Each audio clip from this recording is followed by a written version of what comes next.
Friends అందరికీ నమస్తే. మరి ఈరోజు దీపావళి సాయంత్రం 4:05 గంటలకు వస్తుందండి. 8:20 వరకు ఉంటుంది. అలాగే ఈ దీపావళి పండుగని ప్రతి ఒక్కరూ కూడా బాగా ఈ దీపావళి పండుగ అందరూ కూడా బాగా జరుపుకోవాలి. ప్రతి ఒక్కరూ కూడా సుఖ సంతోషాలతో అందరూ కూడా బాగుండాలి. ప్రతి ఒక్కరు కూడా బాగుండాలని చెప్పి కోరుకుంటున్నాం. అలాగే అందరూ కూడా బాగుండాలండి. ఈ పండుగను అందరూ కూడా మనకు ఉన్నటువంటి దాంట్లోనే పండుగని మనం ఉన్న దాంట్లోనే గొప్పగా జరుపుకుందామండి. ఒక భారీగా జరుపుకునే పర్వాలేదు, కానీ మనకు ఉన్న దాంట్లోనే చక్కగా జరుపుకుందామండి పండుగ. మనకు ఉన్న దాంట్లోనే జరుపుకుందాం పండుగ, ఏం పర్వాలేదు. అలాగే ప్రతి ఒక్కరు కూడా బాగుండాలి, అందరూ కూడా బాగుండాలి,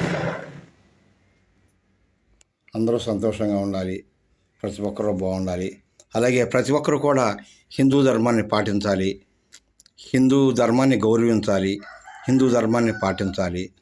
ప్రతి వారంలో ఒకరోజైనా ఆ భగవంతుని సన్నిధి గుడికి వెళ్ళి స్వామివారిని దర్శించుకొని స్వామివారి అనుగ్రహం కృపకు పాత్ర కావాల్సిందిగా కోరుతున్నాం. హిందూ ధర్మాన్ని కాపాడుకోవాల్సిన బాధ్యత ప్రతి ఒక్క హిందువు మీద ఉందండి. మన ధర్మాన్ని మనం కాపాడుకోవాలి.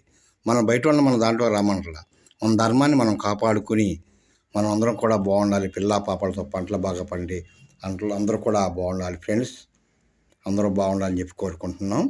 ప్రతి ఒక్కరూ కూడా నా మనవి ఆలకించి ఒక 10 మంది 20 మంది మారినా కూడా నాకెంతో తృప్తి కలుగుతుంది. ప్రతి ఒక్కరూ కూడా హిందూ ధర్మాన్ని పాటించి హిందూ మతాన్ని గౌరవించి హిందూ ధర్మాన్ని పాటించాలి.